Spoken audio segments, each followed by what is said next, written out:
This program was first broadcast on Canterbury's access media station, Plains FM, and was made with the assistance of New Zealand On Air. Super excited to have Keryn O'Neill back with me from the Brainwave Trust, whom we just adore and love for all that they do. Today we're going to be talking about emotions. We're going to talk about talking about them. We're going to talk about normalising them. And we're going to talk about all the research that tells us why. Thanks for joining us for Being Real Parents with me, Anna, and my colleague and buddy, Kate. We work in the parenting space. And it's here where we'll talk about our worlds as parents, the good, the not so good, and the hilarious, and mix this with what we know about behaviour and psychology. Beautiful to be with you again. Thank you so much for coming back. It's great to be back, Anna. Thank you. So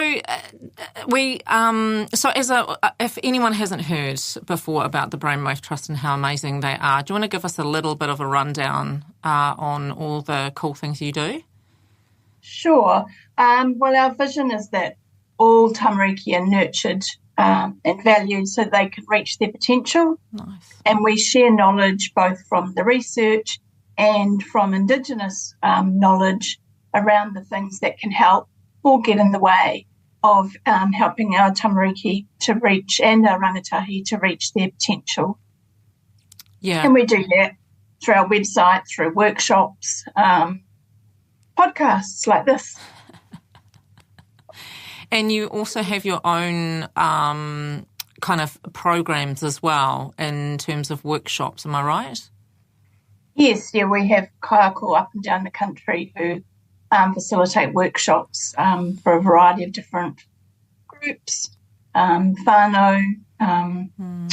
We have a schools program, various kaimahi and professional groups.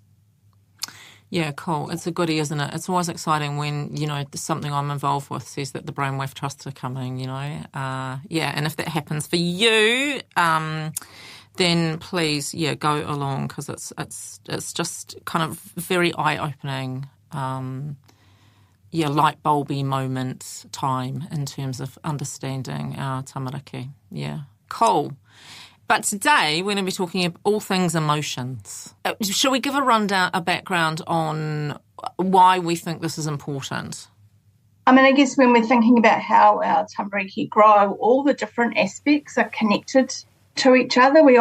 Things get divided up and we think about physical development or we think about their learning or what have you, but actually all of those different elements, including our emotional and social development, are connected to all of those other areas. So they're important in their own right. But how our tamariki learn to experience and recognise and handle their emotions is not only important for its own sake, but because of its impacts across those other areas, both while they're tamariki, but throughout the rest of their life. Yeah. Yeah. And is that because if they are unable to support themselves when they're feeling something big, then that's likely to get in the way of them socially making friends, being able to learn and manage, their information, and also, potentially lead to outcomes that aren't favourable for our kids. Is that what we're saying here? Yeah, that sums it up pretty well, I think, Anna. And we don't always badly, but well. Yeah, good. Let's just go with well. Yeah, good, thanks. And we don't always think about those things when we're in the moment as parents because we've got quite a bit on the go typically. And we're often thinking about the short term and getting through a particular situation. So I think it is really helpful to have a bit of an understanding of the wider implications and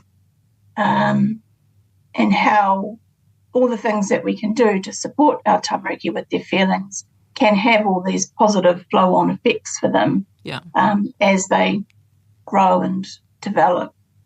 Yeah.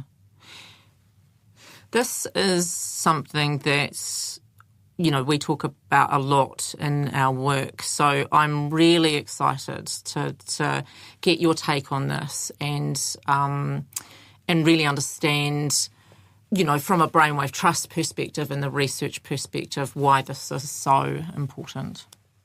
You're listening to Being Real Parents with Kate and Anna on Plains FM 96.9. So emotions are big, eh? They feel big or they can feel big, but they also have a really big impact on us as people, hey? Yeah. So where do we start with this? As parents and teachers, where do we start? That's a great question. I think one of the things that's important for us to really wrap our heads around is that it's really normal and healthy for humans to have a wide range of emotions. Yeah. Sometimes it's easy to feel like we should all be happy and anything other than that is somehow, a deviation and unexpected and unwanted. It's really normal and healthy, both for ourselves as adults and our tamariki, to have a wide range of emotions. And if we have that understanding, I think that can filter through into then how we support our tamariki with that wide range of emotions. Yeah, and that all emotions are okay, Absolutely. Yeah, we talk about emotions as waves, that they rise and fall, and that and they're all supposed to be with us. Yeah, cool. Definitely. But one thing that's probably quite useful to clarify, sometimes we can mix emotions and behaviour in our head. So, it's absolutely true what you're saying. We all have a wide range of emotions, and they're all okay. There aren't any emotions that are wrong, so to speak. However, the ways that we or our tamariki behave when we're experiencing some of those emotions might not be okay. So we're not saying to parents that, just because your child feels angry, which is perfectly okay, doesn't make their behaviour necessarily okay if they express that by hitting their sibling or something. But the feeling that they have is valid for them. And the thing then is to how to support them with that feeling and help them to, over time, learn other ways of expressing that. So I think that's quite an important distinction. Yeah, I agree. So behaviour and emotions are separate, even though they look like they come at the same time. And what we tend to do is focus on the behaviour and forget about what's underneath that, like what's been the cause of that, hey? Yeah, sure. Yeah, so the hit to the sister becomes the big deal as opposed to talking about jealousy or frustration. Yeah. So there's enormous amounts of emotions, and I'm thinking about, in schools there's this massive focus on emotional literacy, so a wide knowing what we're feeling and having names for these feelings. That's important, hey? Yes, it is. It's important that our tamariki can learn to recognise the different emotions. I guess with the emphasis on learn, like anything else, that's going to come over time and with experience and practice and support. But yeah, to learn to recognise the different emotions in themselves, which over time also puts them in a better position to be able to recognise and respond to the emotions of others, which is quite an important quality to have in our whānau community and so on, is to kind of be able to recognise where other people are coming from. That's that building of empathy and taking the perspective of others and recognising that we don't all feel the same in the same situation. Yeah, cool. So connecting. And then recognising that what we do can have consequences or impacts on other people around us. So as that tamariki develop that understanding, that might help them in tricky, tense situations to avoid acting out in ways that might harm others because they've built that understanding, both handling their own emotions but recognising the impact that a poor choice might have on how somebody else feels. Yeah. It's so interesting, isn't it? Because many times we don't take emotions very seriously or something. I don't know. I can't even articulate what that is. Or we're not comfortable with the wide range of emotions, like you say, and we spend a lot of time wanting our children or ourselves to just be happy, you know. So if we've got a vocabulary that can so that we can say how we're feeling, we need to be giving that to our children, so they need to have access to that through us talking about emotions and letting them know what it may be that they might be feeling in those moments, paying attention to emotions and not having them be right or wrong. Is that what we need to be doing? And then if we've got that, what difference does that make for our kids? We do need to be doing that. We do need to be giving the words. Yeah. Both maybe making educated guesses for what's going on for our tamariki. Oh, I can see you're up, you got a fright when your balloon popped. Yeah. It looks like you got a fright when your balloon popped. Or I'm frustrated with sitting in this long queue of traffic. So it's potentially putting educated words to what we think our child might be feeling from their perspective, as well as role modelling the things that are appropriate to share with our children,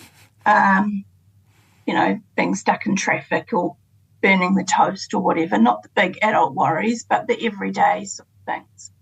If we can model that, then our children are going to be more likely to be able to do that themselves over time.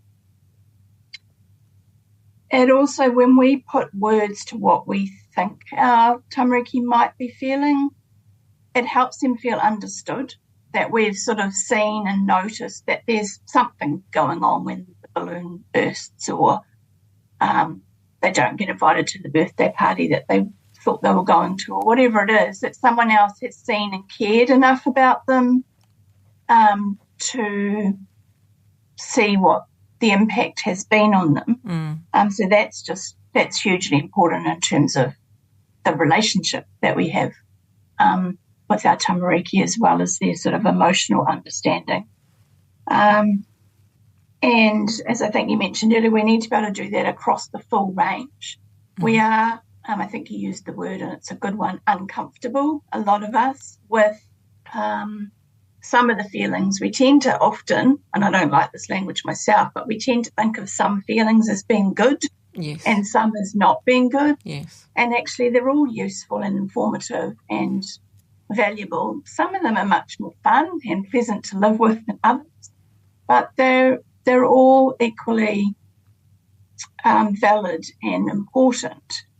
And perhaps sometimes, depending on our own experiences growing up and in life, it might be our discomfort with our child's feelings that's the issue, rather than the child's feelings themselves. So that's just something nice. So for us to think about. Yeah.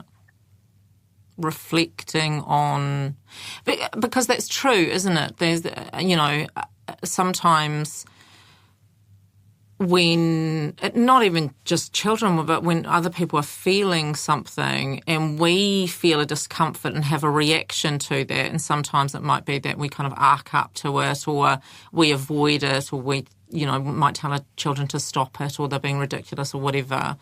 We really need to look at ourselves in that to some degree too, that what's going on for us that we can't allow someone to feel that feeling because, it's okay. Yeah. Just going back to what you were saying about that kind of validation when somebody names your feelings for you, it's such a powerful way of being with somebody else. I am lucky enough to work with a whole bunch of, social workers and counsellors who get this, get this works so well. And sometimes when I walk into the office, my colleague Kate is really good at it, where she'll say something like, "Hey, you don't seem like you." And often, what that does for me is it bubbles the emotion to the surface and I might cry. And that's a processing of the emotion. And because she's okay with that, I'm okay with that. And then and what I notice about that is, without any words being said, it's kind of like, you get me, you see me, I'm not alone in this. And there's kind of like a relief, in it too. Yeah, I mean, that's a lovely illustration, and that can or cannot happen for our tamariki as well, depending on how we respond and allow them to have the feelings that they have. Yeah. Having said that, as with anything parenting related, we aren't going to get it right all of the time. So none of this is about parents having to always be so tuned to what their children are feeling. Yeah.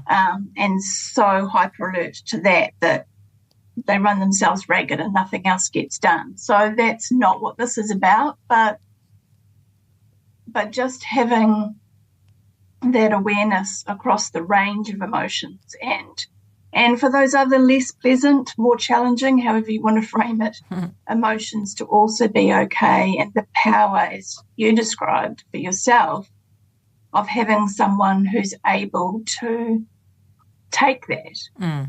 Because I guess what happens for our tamariki is if they're having those feelings and the adults around them, often aren't able to accept them, those feelings don't go away, but the tamaiti is then left potentially on their own, feeling some shame about their feelings perhaps, that they shouldn't have them, and then having to deal with them on their own rather than being able to deal with them in relationship with their important adults in their life. Yeah. So when we don't notice, accept, validate what's going on for our tamariki, we might be able to move on with our day and feel like, there's a short-term fix, that crying stopped or that whatever behaviours we were seeing. But that doesn't mean that our child's needs have been met or that some learning about their emotions has been able to occur. I mean, they'll have learned, but it's not necessarily the lesson that we want them to have. And there's huge pounds in many ways, I think, speaking personally, not so much from the research, those moments when someone can accept what we're feeling and be there for us are some of the most powerful connection moments, and can make even very difficult, challenging times in our lives. They can be like a bright spark in there that can just help us to get through. So I think it's good to reflect on when we've had those experiences, and hopefully we've all had some of them, and therefore what that might mean for our tamariki and what they might need from us when things are tough or they're not feeling themselves. So is sorry, Keryn, but is the safety that we provide for our children around feeling feelings and emotions, as much as we can, because, we're busy and we might need to rush out the door, and it might be a good piece of distraction or in order to kind of, move on with our day. But when we do stop and kind of tune in with our kids and make emotions safe for them, is that what supports the regulation, them being able to manage their emotions in environments when we're not there, like, for example, at school, with their friends, those sorts of things? Sure, I think so over time. I mean, bearing in mind, like anything, our tamariki are learning. Yeah. And just like when they're learning to walk, there are, falls and trips and more and less successful attempts. But then the gradual trend, usually is towards more skilled walking until it becomes kind of second nature. And I think that's kind of a good analogy for other things that we can be learning across the lifespan. As it doesn't mean we're going to get it, or that our tamariki are going to get it right all the time. Parents might be doing a lot of this stuff at home. It doesn't mean they're not occasionally going to get a call from the teacher to say that their child's, had some big emotions that kind of landed in a way that wasn't okay. But over time, that's going to be supporting them, as you say, when we're not around with them, to have those skills and understandings to draw on. And then maybe when they get in the door, it all comes out at 3 o'clock. And that's okay too. That's one way of dealing with the emotions that have arisen over the school day, for example. One of the things we talked a bit about words before, but one of the things that I think is important to note is that even if we are role modelling words for our own feelings and perhaps putting words to what we think our tamariki are feeling, they aren't necessarily always going to express their feelings using words. Okay. Sometimes for any of us, no matter how long in the tooth we get, we don't always know what it is that we're feeling. We can't always put the words to it. And even if we put the words to it, we may not know why, which is something that sometimes as parents, and I'm guilty here, I used to spend a lot of time trying to understand why my child was feeling a certain way. It's not terribly helpful. I don't recommend it. They may have other ways of showing us how they're feeling, and those are really important. We need to pay attention to them. Maybe it's body language, facial expressions, how they're behaving, and we might need to pay attention, we do need to pay attention to that. It's not going to be as straightforward as a child coming home and saying, I feel angry because the teacher didn't pick me first. That sort of thing may come out in a variety of other ways that we might need to try and unpack. And that kind of also speaks to individual differences too, and that what's going to successfully support one tamaiti is not necessarily going to be seen as so supportive by their sibling, for example, which can make parenting, even more interesting, because just when you think you've got something sussed, you haven't necessarily. Well, maybe that was just me. So true, though. So true. Can we come to this stuff later, like if my child is 8, 9, 10, 14? I think that we can always be learning. Yeah. I'm quite a bit older than 14, and I hope that there's still a fair bit of learning left for me. So, yes, I think that we definitely can. And, obviously those early years are particularly important for our tamariki, so if we can be doing that then, that would be ideal. Life is, seldom ideal. And if we're sort of new to this idea now, or only now in the space to be able to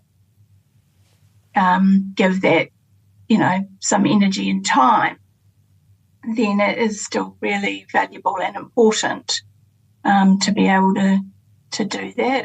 It's not too late. No, it's never too late. Yeah, I like that you said that we're still learning, because I know for me, often I'm confused by my own emotions because we feel more than one at once as well, and but I think the golden kind of nugget from what you're saying is that no matter the emotion, they're all okay, and right for whatever's happening in the situation, yeah. But you also raised a really good point that prompted me that we can feel more than one at once.